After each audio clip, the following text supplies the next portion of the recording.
দেলোয়ার হোসেন সাইদি সাহেবের সঙ্গে অনেক স্মৃতি আছে। ওনার ডায়াবেটিস ছিল।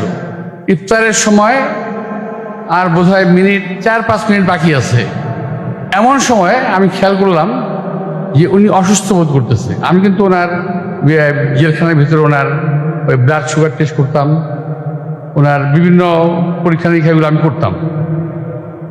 আরও কিছু আছে যেটা আমি বলতে চাই না, বলে আবার খারাপ লাগবে, আমি এটা বলবো না।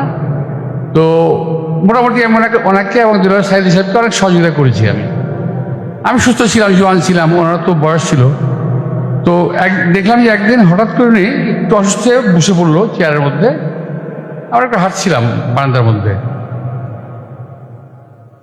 তারপর দেখলাম যে ওনার কপালে ঘাম ঝরতেছে, জমতেছে।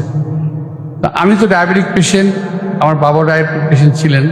আমি ডায়াবেটিক পেশেন্ট দেখলে বুঝে ফেলি যে ওনার তো সমস্যা হচ্ছে। তো উনি বললেন, ভাই আমার একটু মাথাটা ঘুরতেছে। তা আমি তাড়াতাড়ি মেশিনটা আনলাম, সুগার মেপে দেখি, যে দেখেন যারা ডাক্তার আছেন তারা বিশ্বাস করবেন না, এটা হলো বাস্তব। ওনার সুগার লেভেল তখন 2.5। সবচাইতে সর্বোচ্চ ঝুঁকি। ইফতারের সময় আছে মাত্র 3 মিনিট কিংবা আরও কম। আমি বলছি, ভাই আপনি এই ঝুঁকিটা নিয়েন না, আপনি এক্ষুনি চিনি খেয়ে আপনি কি করেন, আপনার রোজাটা ভাঙেন। আপনি এই অবস্থায় কিন্তু আপনি ফেন্ট হয়ে যাবেন, আপনার বাঁচানো যাবে না। কিন্তু কোনো পরিস্থিতিতেই ওনাকে আমি চিনির শরবত খাওয়াতে পারি নাই।